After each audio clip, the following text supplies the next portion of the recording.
Hi everyone, today I would like to challenge myself and try this watercolor set.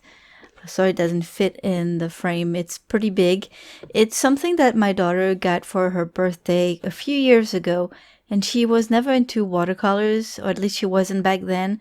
And a while ago, while she was cleaning up her bedroom, she decided to get rid of it and she gave it to me.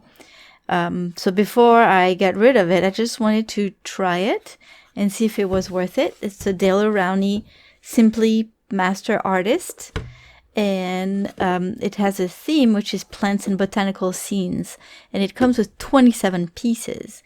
So let's see what's in this kit. It comes with a mini watercolor brush, so it's really small. And then a flat brush, a round brush, and a fan brush.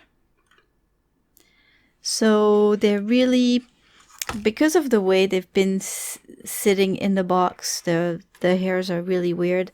I did wet them to see what it would look like, but you know, it's a starter kit. It's not very good quality. So we've got 4 items right here. Then we have a watercolor pan set with 12 colors, and that counts as 12 pieces. So that means we already have 16 pieces right there.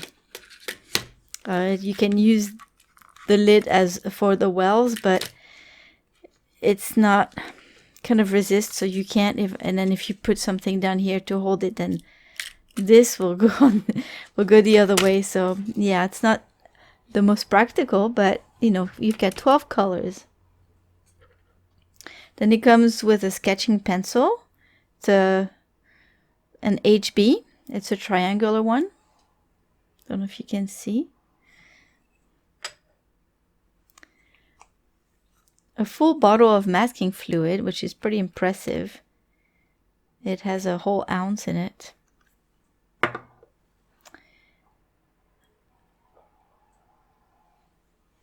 Ah, don't fall. Here you go. And then it comes with watercolor paper. And there's 8 sheets of it. And it's pretty good size too. There's a lot. I'm surprised there's so much watercolor paper in it. But it's good. I'm not complaining. It's probably not cotton, but the texture feels nice. The paper feels nice. It feels pretty thin, so I would guess it's 90 pounds, not 140 pounds, which means that it's most likely going to buckle.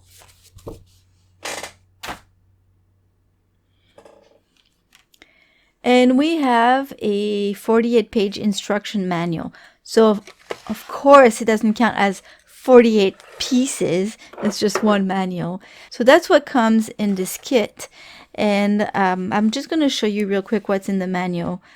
It shows what's inside, and then it tells you what else you might need, how to stretch your paper. So it did recommend to actually soak the paper in water and then tape it down. I don't think I'm going to do that. I'm just going to tape it down and go for it. And then getting started, basically again, everything you need, and then how to sketch your drawing, how to just go lightly with the pencil so that you don't see the marks. Also, it just advises that you can also trace your sketch or even sketch straight with watercolor. It advises to test the colors on a piece of paper, which I will do right after this. It explains also how to use all the different brushes, the flat brushes for washes, and if you use it on the side, then you can make thin lines, or also how to use it for a dry brush effect. Then how to use a round brush, all the different, stippling and all that. And then the fan brush, how to use it for creating texture, basically. Then it talks about the different techniques, the wet on dry, the wet on wet. washes, although it doesn't really explain how to do that. Also how to lift the paint off the paper with a rag or a towel. How to layer your paint. Save the white of the paper for your whites. And then using the masking fluid. And then we start with the first example that you can paint. And with using a wet on dry technique. So you just have a step by step. And then the final result right here. Oh, never mind. Final result right here. And then you have a technique wet on wet, which might be tricky because the paper is, I think, only 90 pounds. So the step-by-steps here with the final result right here. And then the last example is a combination of wet on wet with wet on dry techniques. Different steps and final result right here. And it gives you the 3 reference photos, which is nice, although it's pretty small, but it's better than nothing, and the resolution is pretty nice actually. And then it gives you a few other techniques that you can use, using a sponge for texture and dripping paint. Using coffee to stain your paper, and doing the resist technique with a wax stick of some sort. And then splattering with a toothbrush. So that's about it. So I decided to try the rose, the wet on wet technique. But first, I wanted to swatch the paint and see what they look like. And that way it gives me a little reference when I want to find the right colors when I paint my rose. So I forgot to turn on the camera to do the swatches, but at least it's making the video go a lot faster. So you can see that just with the swatches, the paper is already buckling. I tried not to put too much water.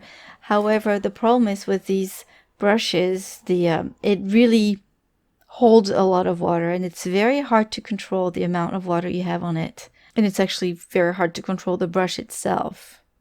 As you can see, it's really, really soft.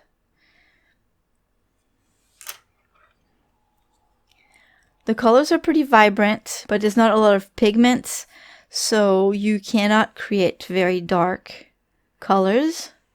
But I think there's a pretty nice range of colors for this 12 set. And you can see that I tried to use the fan brush here. Alright, now let's try to paint that rose. Wish me good luck. So I cut a sheet of paper to roughly 5x7 format, and I sketched the rose. It was a bit tricky because, like I said earlier, the reference photo is small, but you know, it's a rose, so it doesn't have to be perfect as long as it looks like a rose. And the instructions for the first step is to draw the composition and apply the masking fluid to the roses and the branches. So that's what I did. I grabbed the masking fluid and I realized that it was pretty old. There were some chunks inside. I removed some, and then by just shaking it, I was able to get some liquid part to it. It was still pretty easy to apply. There were some little chunks that ended up on the painting, but that was fine. So when the masking fluid was dry, I went to step 2, which says apply a mixed wash to the background. Doesn't explain how to do it, doesn't tell you what colors to use, but then the name of this project is Paint Roses Using Wet on Wet Technique. So I figured I had to wet my background, and then I just applied the colors that I saw on the picture. So I used a flat brush to apply the water on the background, and I must say that brush and all the brushes that came in this set holds a lot of water, and it's actually hard to control. And the paper is sized a weird way. It really keeps the water on top of it. It was like a pool, a swimming pool. So I dabbed the paper a little bit to remove some of it because it was going to take some time to dry enough so that I could apply the colors. So I went straight to the palette and grabbed the colors straight from there. Once the background was dry, I removed the masking fluid, and I had mixed feelings because the masking fluid worked really well. However, and it's probably because it's pretty old, it just stained the paper. The next step is to start adding values to the leaves. And then the step after says keep adding values delicately to the small areas while paint is still wet. So I still got the colors straight from the pans onto the paper, but then I went back and got some other colors and mixed them straight on the paper with the colors that I had already applied. So then I went to the very last step, which says finally apply values to the rose by saving the white parts. Now when I looked on the reference photo, I didn't see any white parts.